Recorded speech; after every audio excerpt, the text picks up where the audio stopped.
बिटिआरनि चिफ मावफुं सोद्रोमा प्रमद बर'नि बिथोन बायदियै माइ हानानै हेफाजाब होदों सासे आबादारिखौ। चिरां जिल्ला खैला मैला ब्लक इउपिपिएलनि बानजायनायाव बिटिआरनि चिफ प्रमद बर'नि बिथोन बायदियै पार्बतीपुर गामिनि आबादारि मदाराम नार्जारी बिथांनि नखराव फैनानै 15 बिगा माइ हानानै हेफाजाब होफैदों।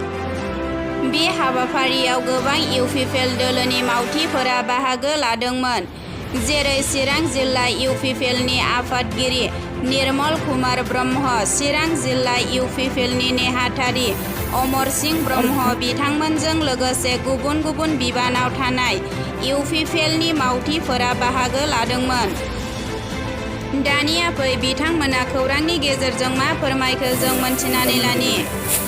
रायजोफोरखौ माइ हानानै होनायनि गाहाय उद्देश्य आरो जाहोना जाहैबाय, थारमाने दा बे समाव जोंनि इउपिपिएलनि मावथिफ्रा बा जोंनि सापर्टारफ्रा माखासेया गाव गावनि न'आव मावनो गोनां हाबाफारिखौ मावनानै लाजोब्बाय।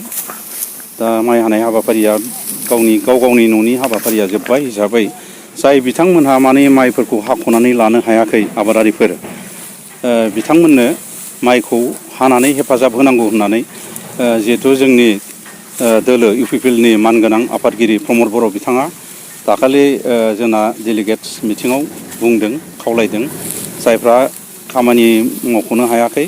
माइ हानायल' नङा, माइ हानायजों लोगोसे गुबुन गुबुन जुदि मावनो गोनां हाबाफोर दङबा, दंग' जावनाय, लामा खोनाय, बेफोरबो जुदि दङबा मावनानै होनांगौ होननानै बिथाङा बुंदों। आरो नंगौ, बे दोलोआ एक्सुवेलि बुंनो थाङोबा रायजोनि दोलो। गतिके रायजोनि दोलो हिसाबै रायजोनि गांनाय उखैनाय सुजुग सुबिदा बा उसुबिदाफोरखौ नायनानै जों नांगौ समाव जों बेबायदिनो हेफाजाब आरो मददखौ होलांबाय थानो उद्देश्य लानानै बे माइ हानाय हाबाफारिखौ जों लादों। दा जिहेथु माइ हानायनि बोथोर फैदों, दा बोथोर थानायावनो जाहाथे आबादारिफ्रा गाव गावनि आबादफोरखौ, माइफोरखौ जाहाथे थिग टाइमाव थिखांनानै लानो हायो, बेनिखायनो दिनै जों जाय न'खराव हादों बिथांनि मुङा जाबाय मदाराम नार्जारी। बिथाङा गावनि माइखौ हाख'नो हायाखै, गोबां माइ थिलि दङ बिथाङा, आरो बिथाङा मोजां आबादारि, सासे मोजां आदर्श आबादारि बियो।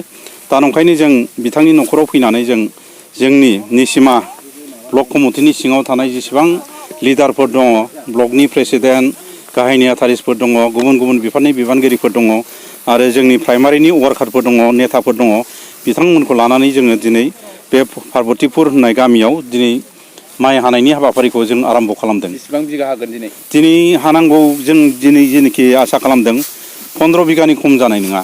खारन दा जों वार्कारफ्रा जेसेबां दङ दा दिनै हागासिनो दङ। दा ओंखाम जाखांनायनि उनाव माखासे रायजो राजाफ्राबो गाव गावनि न'आवनो ओंखाम जानानै जोंजों सहाय सहযোगिता बा मदद खालामफैगोन होननानै बिथांमोना जोंनो मेसेजखौ हरदों।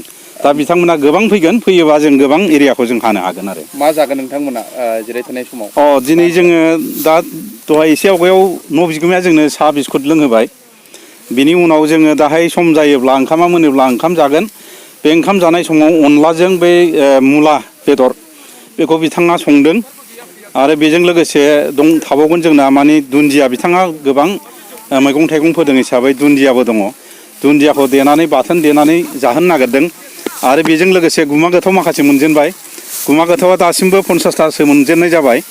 दा बिनि उनाव आरो दा मोनबावलांनो हागौ, बेखौबो जों बाथोन देनानै जागोन। ओमफ्राय ना, जोंना ब्लक कमिटिया डिस्ट्रिक्टखौ बुंनायखाय जों डिस्ट्रिक्ट कमिटिनिफ्राय ना होनो होननानै जों लायहोबाय। दा ना भाजा, गुमा गोथावजों दुन्दियाजों बाथोन, ओमफ्राय अनलाजों मुला बेदरजों ओंख्रि जागोन आरो। दा मावनाय समाव जों बारा हेभि जानाय नङा दिनै, बेखिनिखौनो जानो सानदों दिनै। माइ हानाय बोथोराव दुब्लियाव माखासे बे समाव फिथाइ सामथाइ मोनो, बे जुमब्रा लायोबा जलफि लायो। दा नोंथांमोना बेफोरबायदि सानदों नामा? दङ, बेबो बे एजेन्डायाबो दङ। दाहाय जोङो माने बेलासियाव जागोन बियो। 3थासोआव माने नारें जुमब्रा जानायनि हाबाफारि दङ। माखासे आइजोफ्रा मोजां मोजां फिथाइ गोदै जुमब्राफोरखौ गामियाव थांनानै बुथुमहैगासिनो दङ। बिथांमोना जों दा ओंखाम जाखांनायनि उनाव आरो खामानि मावखांनानै जेला मेंनानै 3थासो समायाव जुमब्रा फिथाइखौ जाहोगोन, जुमब्रानि माबाखौ जाहोगोन होननानै बिथांमोना जोंनो खिन्थानानै होदों।